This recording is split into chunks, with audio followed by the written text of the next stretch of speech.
Oh my god. No, don't do it.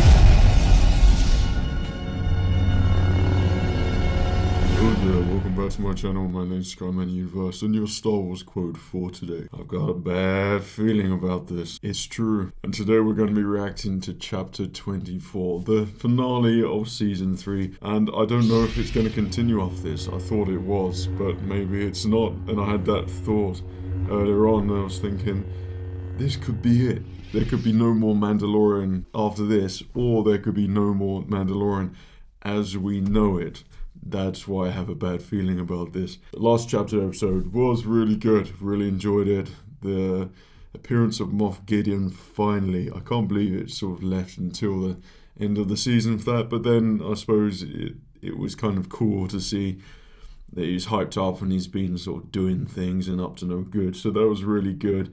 The fact that he's on Mandalore, he's built his base, it's established, he's building Mandalorian armor. There is this small, gentle concern that it's sort of going to move on to Bo-Katan, and what we've had in the season so far, it certainly felt like that. My only thing with this season so far is that it definitely feels like it's drifted away from Din Djarin and Grogu a little bit more than I would have liked, and I would have liked a bit more focus and emphasis on them.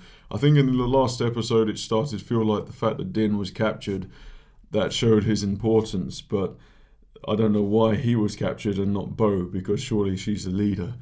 If anything, the person who deserved to lead and rule and has the respect of everyone and hasn't made endless mistakes is Din, who is honourable, who's gone and saved Grogu, and he should have been the perfect candidate. I think Bo, I've got to the point, I love Bo-Katan. Like, I'm watching her through the Clone Wars again, but I can't help but think that she was Death Watch. But yeah, she's had so many chances throughout, and then she's going to lead Mandalore again to probably make same mistakes again. I don't know. But Din, someone who's sort of quietly been a bounty hunter, has this massive sense of honor, cares for Mandalorians, he cares for other people, like with Grogu. He has importance, he has great connections. He's a great leader amongst people as well, like when he led all the Sand people and Mos Pelgo people together. And yeah, he's the one who's calling for this leadership, in my opinion. And I feel like it's, certainly in the last few episodes, there's been some sort of switch. Now, the fact that I wouldn't want him to lead is because then what's he going to do as a leader? Just sort of sit around and do boring stuff? I don't know. Din needs to go off and do his own thing. But that's why I would say Bo would be the perfect candidate for leading Mandalore. And plus, for her, I suppose it would come full circle. So I'm kind of thinking Din's the one that deserves it, but Bo's the one that probably should do it, if that makes sense. But to me, looking back on this season, there has been a lot of emphasis that on Bo-Katan, and it's not so much on Din, and it feels like this show is more so turned into hers. Now, I've read quite a lot about this, about what people are saying, and hoping it's not going to turn into a Bo-Katan show, and it's Din Djarin and he's the Mandalorian, but a lot of people saying, well, it's Mandalorian. Mandalorian encompasses all Mandalorians. Well, yes, but also not intentionally for this show, as the Mandalorian was a single Mandalorian, Din Djarin, and we were invested in his story from the start and watched him grow into the character that he's become now, and we followed his story. That's why we love the show, because we're following his story and where he goes throughout the galaxy. We're connected to him and invest in him, and I think going off to another Mandalorian, this might not happen whatsoever, but it's a genuine concern, as I've not seen this last episode yet. Think of how many fans has been introduced to Star Wars and Mandalorians because of Din, and how cool he is, and I mean how emotionally attached we are to him. I mean, it'd be so foolish to get rid of him or anything to happen to him in this episode, but that gets us on to this point. Is anything going to happen to Din during this episode? I mean, oh God, I really hope not. Just the situation's dire, and I think this season's calling for something epic to happen, but I don't think it's going to be Luke Skywalker sort of epic. I think it's going to be something emotionally sad. I don't know. I don't even want to think about it, because Din is sacred and Grogu, they are sacred. They are the duo, the iconic duo. You know, we've been through them for years now, throughout the whole of the Mandalorian, gone on all their adventures. I just hope that whatever happens here, Bo-Katan gets Mandalore. That's okay, well done, your song's written, and then Grogu and Mandalorian go do what they do. You know, they're together and something happens. But yeah, I suppose this season has certainly been focused on Mandalore, not so much the Jedi stuff, which is kind of what I wanted post coming from training from Luke Skywalker from the Book of Boba Fett. I would have liked to have seen, you can't just have a massive thing like that Grogu's just been training with the Jedi Master and then, or Jedi Knight, and then nothing. There's no, something that made the previous Mandalorian special was because the emphasis on the Force and Grogu and his abilities, and that made it mystical, and this relationship with Din made, you know, this warrior and this Force user, and they sort of work with each other and they balance each other out perfectly. And I would have thought there'd be more emphasis on that this season, but there's hardly been any of that. It's more just sort of Bo-Katan's struggle really in these different adventures. I mean, which has been really cool, but it hasn't progressed the story as fast as I would have liked.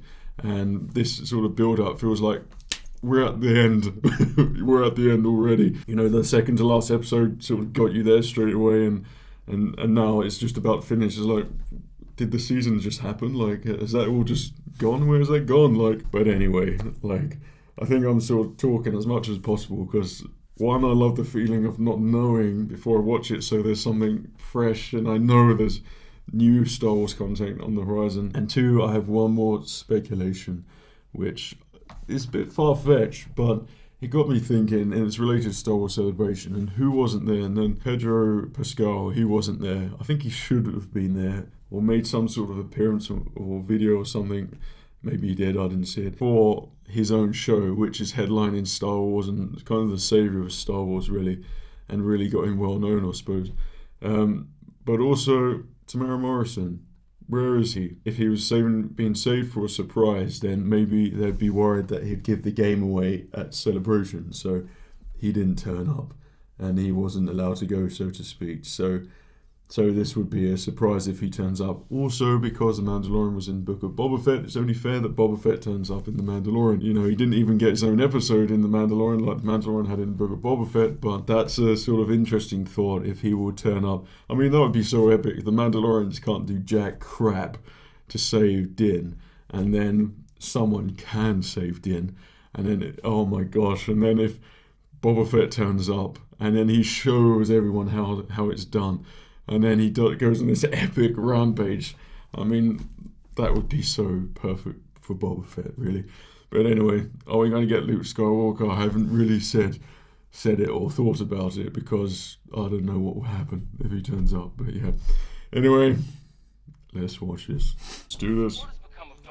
I love that so much. And the fact that Hux's father is Domhnall Gleeson's brother, which I think was just brilliant. All of those Imperials are perfect, and thank you everyone for writing in the comments who the moustache Imperial was. That sort of eluded me, but that's so freaking awesome. Love that meeting so much, and that showed a good future for sort of Star Wars bad guys with this sort of time with Thrawn. Very nice. Oh my gosh, that was brutal and sad. I don't know if it had some sort of metaphorical meaning, but, you know, with Jon Favreau, maybe it's his end. I don't know, but God, I really wish that didn't happen. But that's how you do Praetorian Guards, like the contrast, the difference between sequel stuff in this show and all the stuff at the moment as opposed to how it was done in the movies. You know, this is sort of filmmakers, and that the movies were sort of amateurish. Is he flying to space? No way. So I don't think he's the spy. That's freaking awesome though.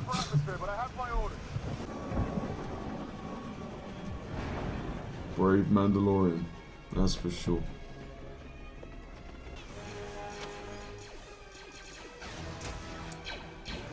Those Imperial Mandalorians are pretty awesome. And I love the look of them. Poor Din. Don't freaking mess with us now. Go on. Go on.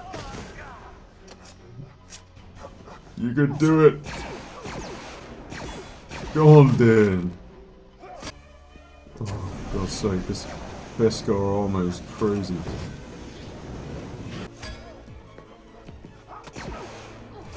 Funny, he tries to take the helmet off.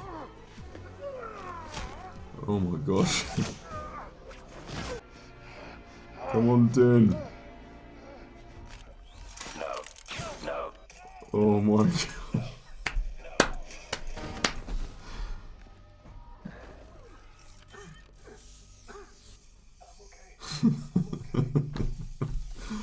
Thank you, Grogu. Thank you so much. All the other Mandalorians just left you behind. It kind of works with Grogu and IG-11. Yes. You with me? Oh gosh, I'm really, really nervous. The return. The return of whom? Boba Fett? Who's Skywalker? Cara Dune? Surely those Praetorian guards are still about. They didn't just go. But yeah, that's it. Uncomfortable thought. I love that so much. The Interceptors are my favourite. I used to have models of them when I was a kid, and they were always at the front. The micro machines. No, I'll take care of him myself. His armor looks freaking amazing. I love all the designs on this, like what they've done with the so-called Imperial Mandalorians. I need you.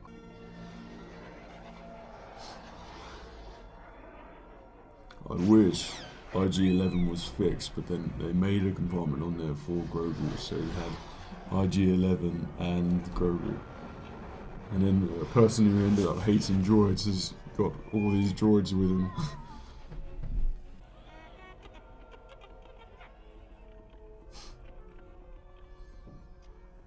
They're launching fighters to destroy the fleet. Received. How shall we proceed? He just flew through space. Oh my god. That's what we wanted in Battlefront 3. Are you the spy?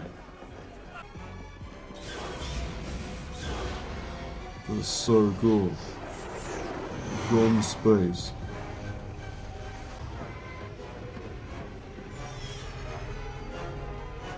I love that so much. Where are the interceptors? There they are.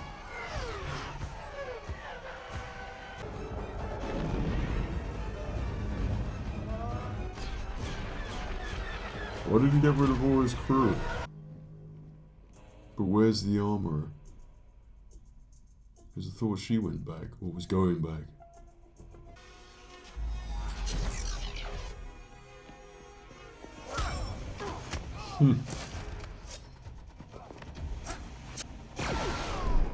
So they're not clones then.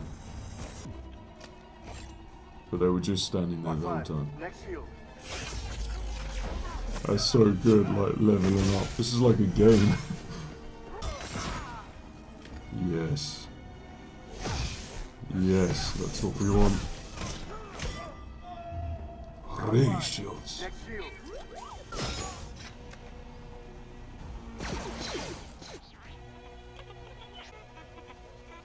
Not a little mouse droid's gonna cut this up.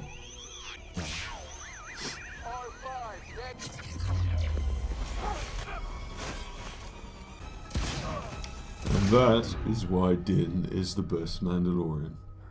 Oh god, I hope nothing happens to him.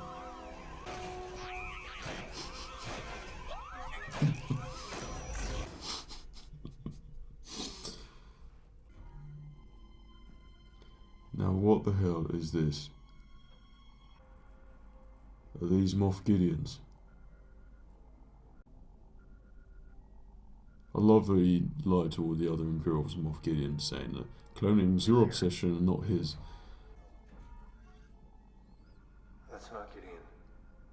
Bloody hell. Those are his clones. He's cloning himself. That's mad. That's just crazy. What the hell? Let's go. Making a Moff Gideon army. That's pretty incredible.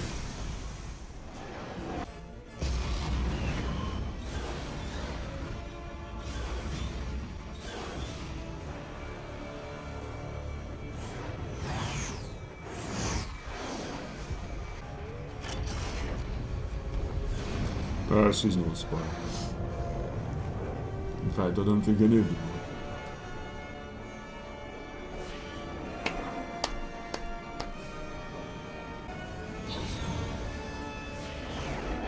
are. That's dense. But I'll allow it.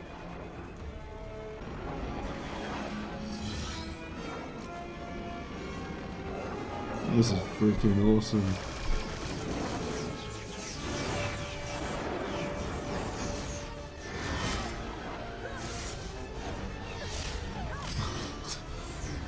Love her.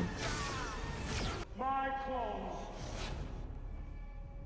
By adding the one thing I never had. Oh my gosh. The Force. Freaking I hell. was isolating the potential and incorporating it into an unstoppable army. And you smothered them before they could draw their first breath. Bloody hell. This is gonna be crazy. Like, his armor is so much more superior than Din's.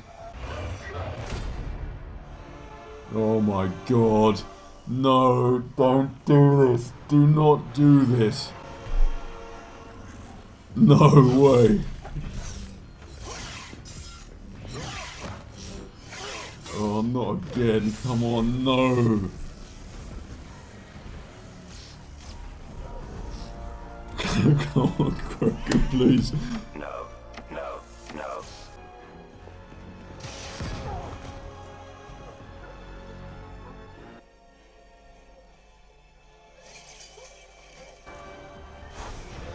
No way. This is horrible.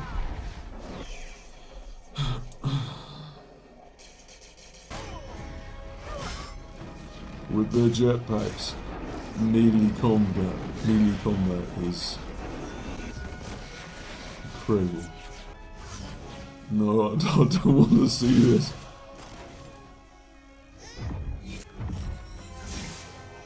Come on, Kroger. Bloody hell.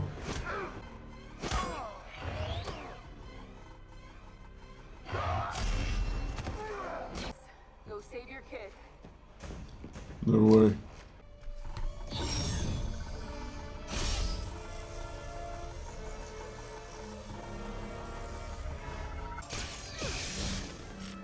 Moff's going Darth Maul.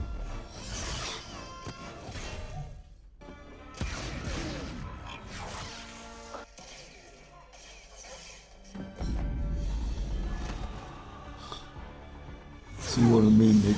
They balance each other out. They're perfect together.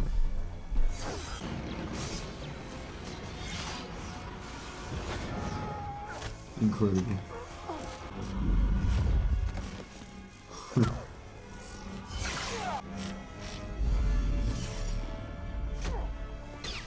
One left. Two left. Oh, thank goodness. I mean, how they destroyed Paz in the previous one. It builds up the fear for this. I'm coming in hard. Clear everyone out. I'm gonna take out the base.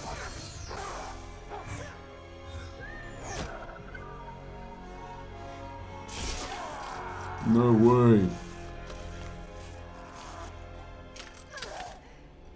Bloody hell. Mandalorians are weak once they lose their trinkets. Mandalorians are stronger together.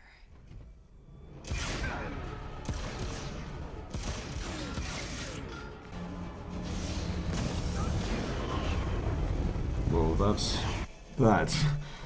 Well done, mate.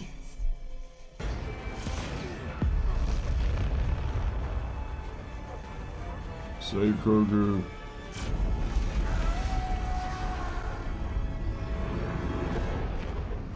Bloody hell.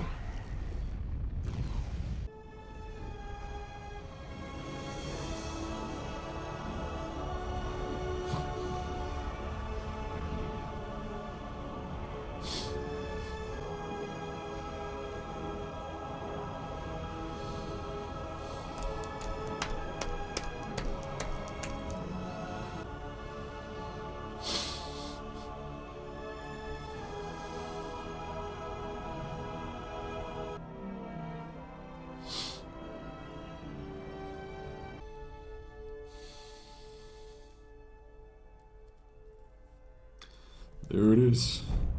Well done, Grogu. This is the way. This is the way. It might be the last time we say that. Then I will adopt him as my own.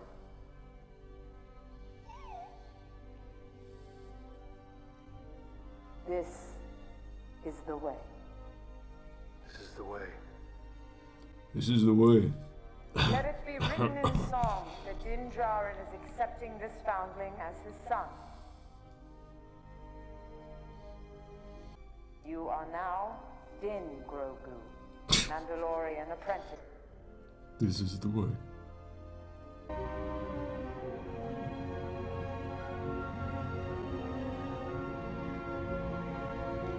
There it is. So do we officially have a Mandalore again, after all this time?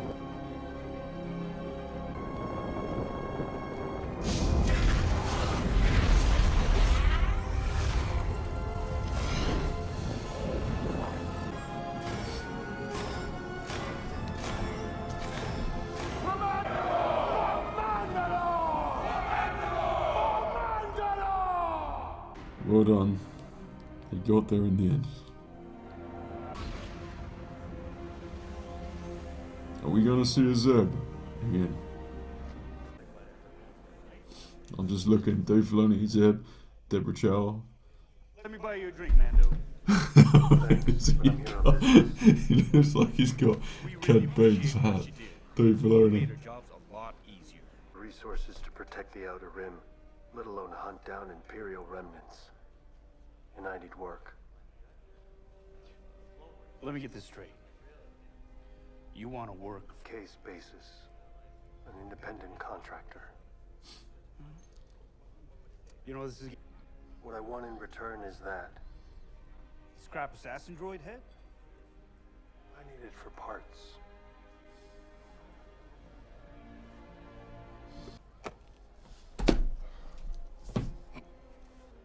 And I have a gift for you as well.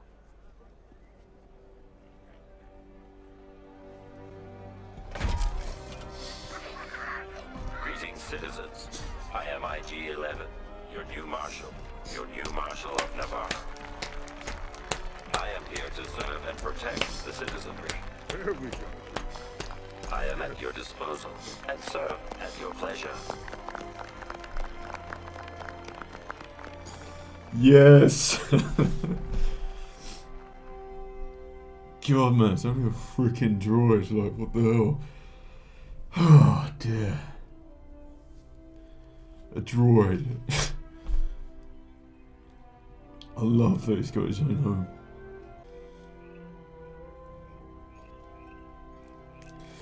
I love that so much.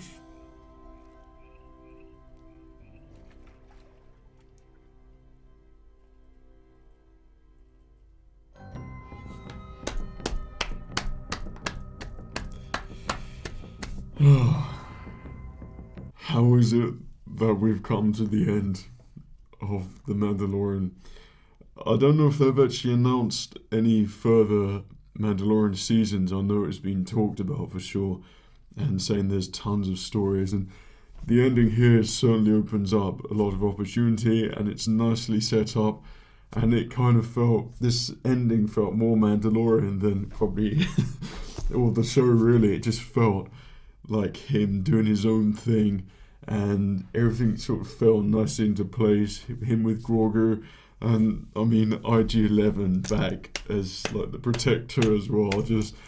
I love that so much. I would have liked to have seen like a kind of building montage, and then IG-11 see Grogu and Din for like the first time and have that interaction. That probably would have really teared me up. I didn't realise I became so attached to a droid, but all season I wanted him to come back. When there was an early all the last 2 seasons, when there was an early reference to him first thing, and seeing how special he was to Grogu, then I was hoping so much that they'd do something, and they sort of teased it at the start, but then it sort of went into completion in this final episode, so I really loved that. There were so many big things which I would have probably changed around a little bit.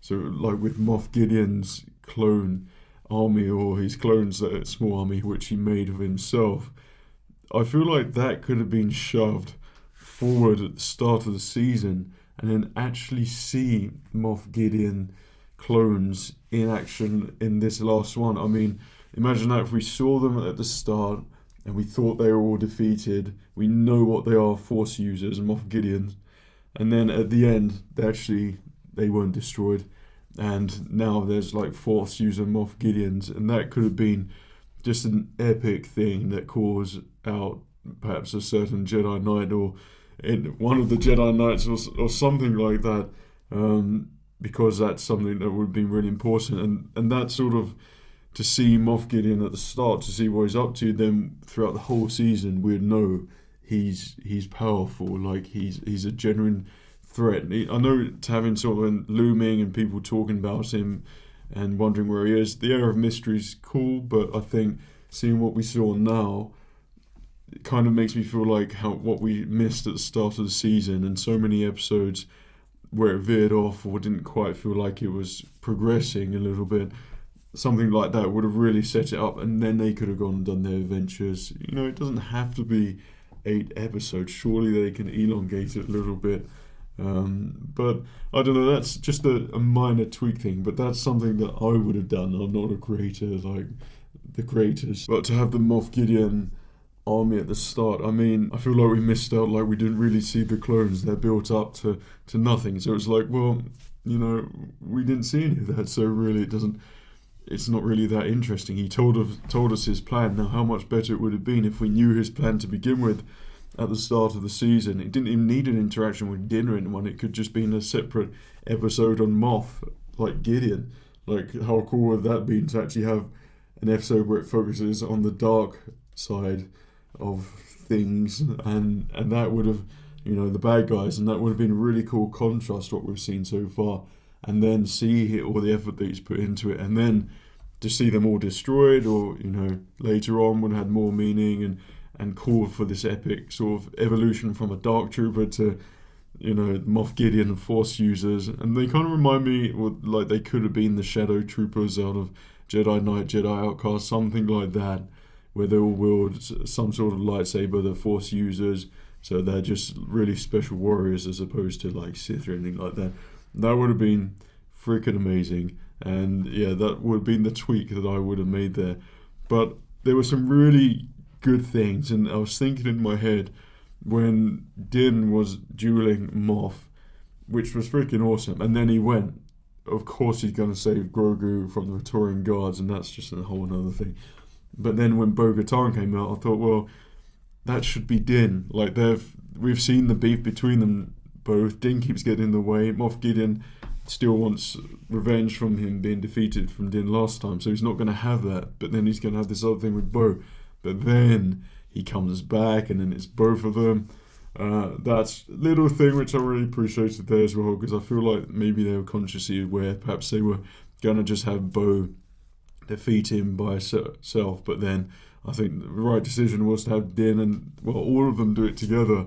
Then Grogu saving everyone with the Force, I think was amazing, and that was really emotional. Like, there were some really emotionally charged bits in this season, and once again, what I said at the start with with Grogu and him seeing the Force element things, like it was in this episode, which is what I really liked, and it was a lot more of a focus on Din and Grogu, especially when the Praetorian Guards came out, and their theme comes, and it's just like, oh my gosh, like, it just does not bode well for everyone. And seeing what happened to Paz, that whole scene, I loved so much, but it was just terrible at the same time to watch, because he didn't even stand a chance, so it really heightened the Praetorian Guards. Like, I like the Praetorian Guards, I like the idea of the Praetorian Guards, but of course in The Last Jedi, they were just, maybe some people like the choreography there, but I thought it was just shocking. And they were just embarrassment, really. They were more sort of generic cannon fodder in that film, but here, and within that small period, they've already been given this immense fear that has been portrayed on the screen for everyone to feel when they're on screen. And that is the difference between amazing storytelling by people who know and understand Star Wars, the people who may be amazing storytellers, but they don't know the lore of Star Wars, the lore and the workings of things. And I think that's apparent, a massive difference in there between the sort of filming styles there. The Praetorian Guards really were quite scary, so to see them come out when Din was there whilst fighting Moff, like they just appear, just like, oh crap. And then, of course, in a room with Grogu, and I thought, oh gosh, no. But you kind of feel like they wouldn't get rid of Grogu. Like, I think he's very integral to the future of Star Wars and him becoming a Jedi Master like Yoda. I mean, he's 50 now. I think Yoda was teaching when he was Jedi when he was 100, I think. But yeah, there's going to be a big transition there, I assume. But yeah, just to have him set up there with his own house, you know, kind of like Ben Kenobi in a way, and the Mandalorian and Grogu are set up on Navarro. You know, I like that it's sort of come sort of full circle there. Now he's back to doing his bounty hunting, but on more of a meaningful purpose as opposed to just hunting down whoever, wherever. And he's going to try and do some good, and of course look after Grogu as well. I think that was a nice way to sort of finish it there. And obviously, I want there to be a season 4, and I want this to progress. Everything that we've seen so far, even though it's pointing in the direction of the sequels, this has been done so well when sequel stuff has been on there, like the Praetorian Guards and the New Republic, just there as well, like that they've got their base and him going around the Outer Rim. I like that sort of stuff. Like, I don't mind the sequel things coming in if it's done right. And yeah, I think I could maybe turn a bit of a blind eye to it, because I mean, even when we saw Hux's dad there as well, I mean, we didn't see Hux. I don't want to see First Order stuff, but it's still kind of the Empire, and to see them all together, conspiring together, and you know, giving off forces and lending forces to each other, and just being Imperials basically. I love that so much. But I think that aspect builds up to Thrawn.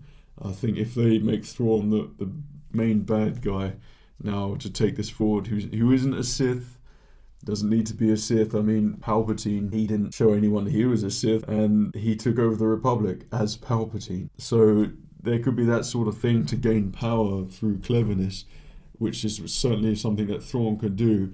He could be the new villain and take it to a new direction for Star Wars, which would be so awesome. But the only downside to that is this sequel thing with Daisy Ridley in there, which sort of cements the idea.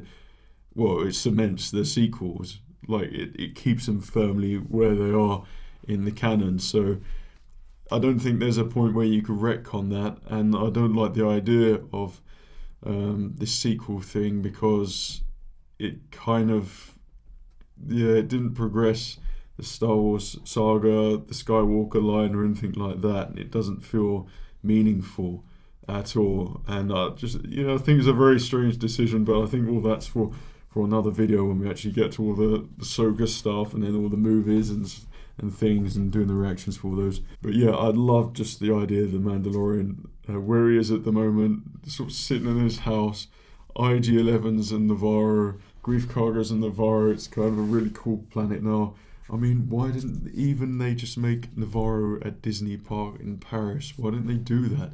You could have IG-11 experience, like encounters, have Grogu and Mandalorian walking around. You could have everyone there walking around. That'd be so awesome and something refreshing. Like, they've made something. All they wanted to do, Disney, was make, or I don't know, Lucasfilm, was to make something their own stamp on Star Wars. Put their own stamp on Star Wars. Drift away from George Lucas and try and do something themselves. They weren't able to achieve that with the sequels at all. But what they've got right here, right now with The Mandalorian, they were able to achieve it. Iconic characters and interesting places. Like, it feels new, and they've made Navarro. Like, Navarro is a worthy Star Wars planet. I would like to go to Navarro now. I mean, you've got all the cool things. You've got the tiny Babu Fricks in there. You've got IG-11. You've got the bar. You've got the school. You've got all the lava pits and everything. You know, it's an interesting place. Like, there it is. Do something with it. Capus lies on something like that, and the good parts which are being graded, not the sequels. Like, I don't think people really want to see much more sequel things. I'm not so keen on it myself, but yeah, I really like the direction. I think the thing is with this episode, you know, even with the title, The Return, you think, who's that returning? It's going to be Return of someone. I kept thinking it was Boba Fett, but as we kept going on and more integral with Mandalorians to get into it, I thought, well, if he turns up, it might take you out of this whole reclaiming Mandalore thing.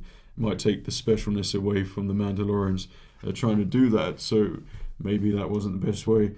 And I like the fact that no one was a spy, because I thought the armourer, if they took back Mandalore, she deserves to be back on the main forge making things and armour again, so that was a good thing.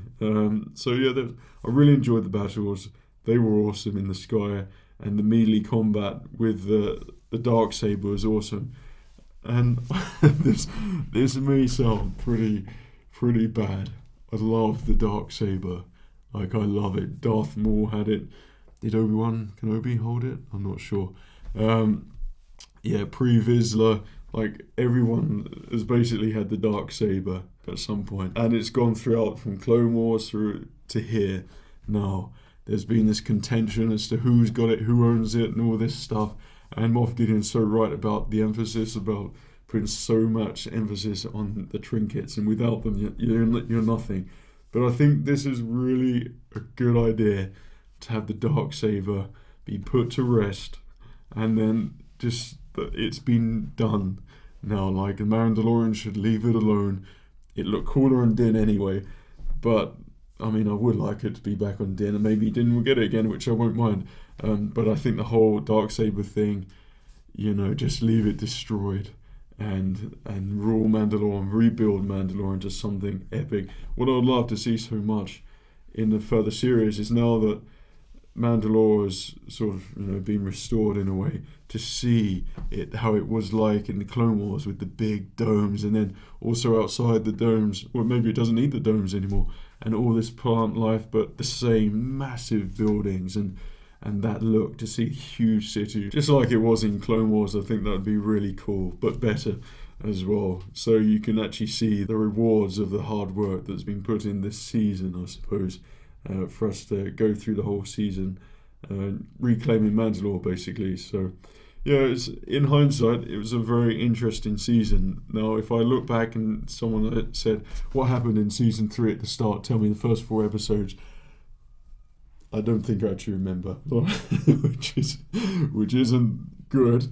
It isn't great, but I know it was about reclaiming Mandalore, and yeah, it almost feels like a dream. Like, so much has happened in this short, 2 months that this has been coming out, or 3 months, and like with Celebration and all the other stuff, I feel like this has been going on for so long, and now in hindsight, I think, what happened? Oh, it was Mandalore, but what happened to Din? And I'm still, you know, feel like it's strange that there wasn't an episode focused with Luke Skywalker on there as well, because I don't think Luke would just leave Grogu. You know, I just don't think he would leave him. Like, he knows the importance of him, the importance he becomes a Jedi Knight, and I think there should have been a very special episode where Luke and Din discuss his future and almost have a relationship, in that he's apprenticed to Din. However many times, however many rotations, he goes off to Luke for training to further his abilities as a Jedi Knight. But this is where the evolution of the Jedi takes place, because attachments and emotional attachments are evolved through Luke Skywalker now. He's gone beyond the previous Jedi, and that letting Grogu go to Din, having that attachment as a family attachment, I think would have worked really well. And seeing Luke sort of testing something new, in contrary to what the Jedi, believe, attachments are no good, basically. So that could have been something that I would have personally added. I think once you insert Luke Skywalker in there, and basically Grogu was his apprentice, I suppose, for a period of time, you don't lose that. It's still important.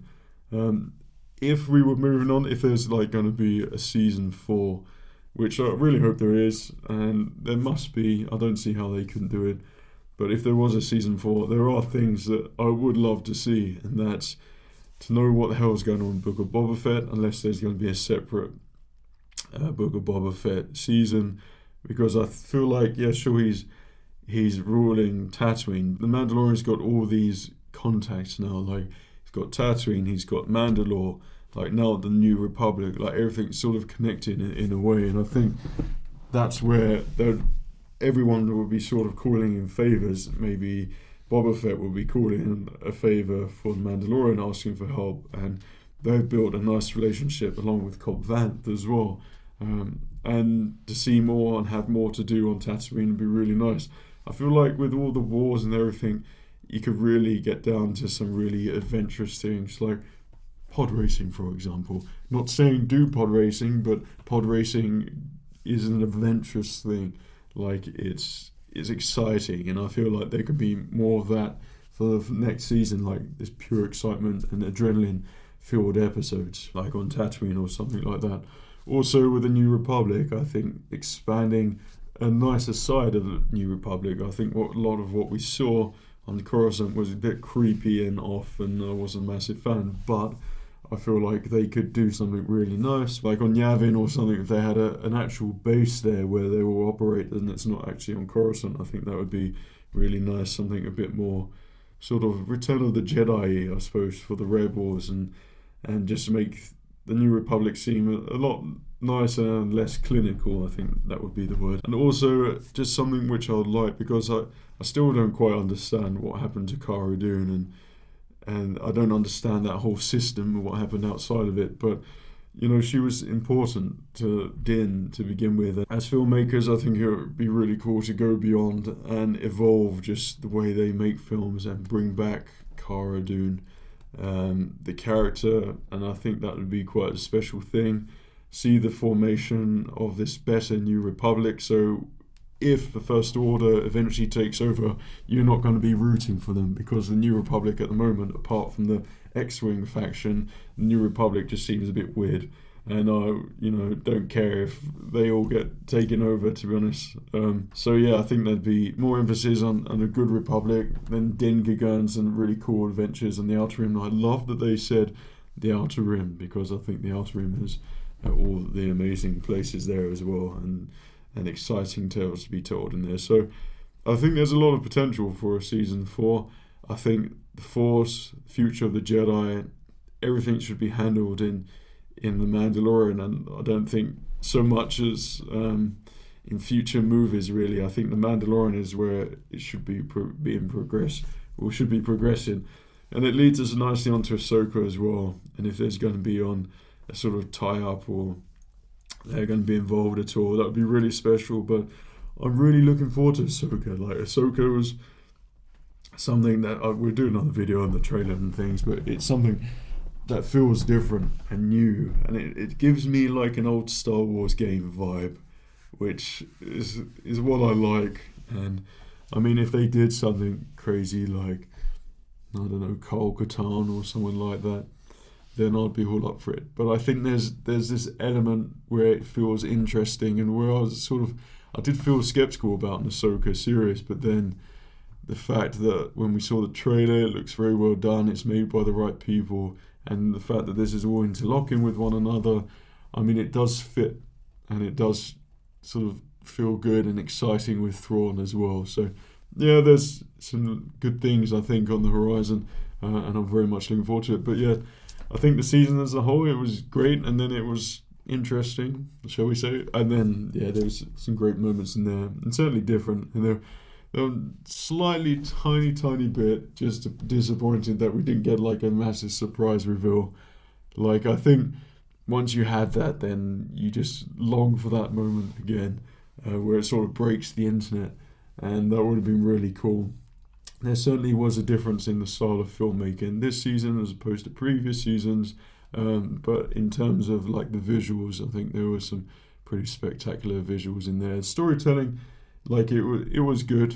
There were some very good moments in there, but I mean, of course, there were some questionable moments in there as well, like with certain casting characters and things. And you know, you feel in it, and then you sort of get taken out of it a little bit, but then you feel in it again. It's always like that, but then that's always going to be me, because I just see things, I swear, through the eyes of how George Lucas would create something, and I feel like that ability where he knows if that's Star Warsy or not.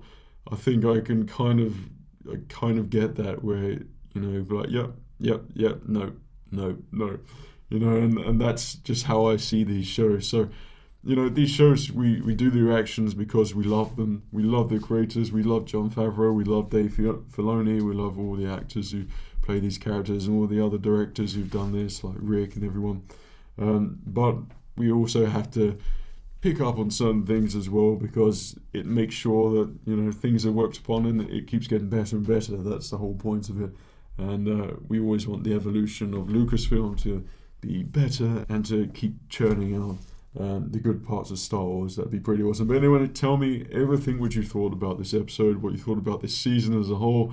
I think I've pretty much covered everything there. I hope you enjoyed my reaction. Until we get on to the next video, which will be, we'll talk about all the celebration stuff now. We have videos dedicated just to those, like Ahsoka, the movies, etc.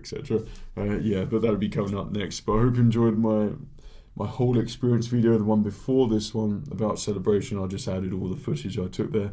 The footage I took was pretty much what I took on the Friday, like the good camera footage, because that's when I had my camera with me.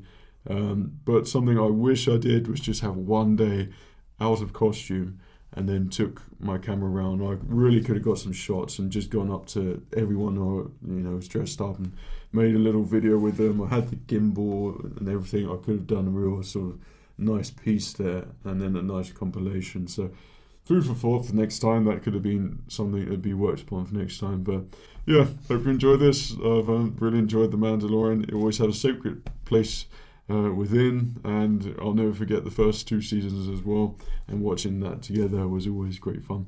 But anyway, hope you enjoyed this. Take care of yourself, and remember, the Force will be with you always.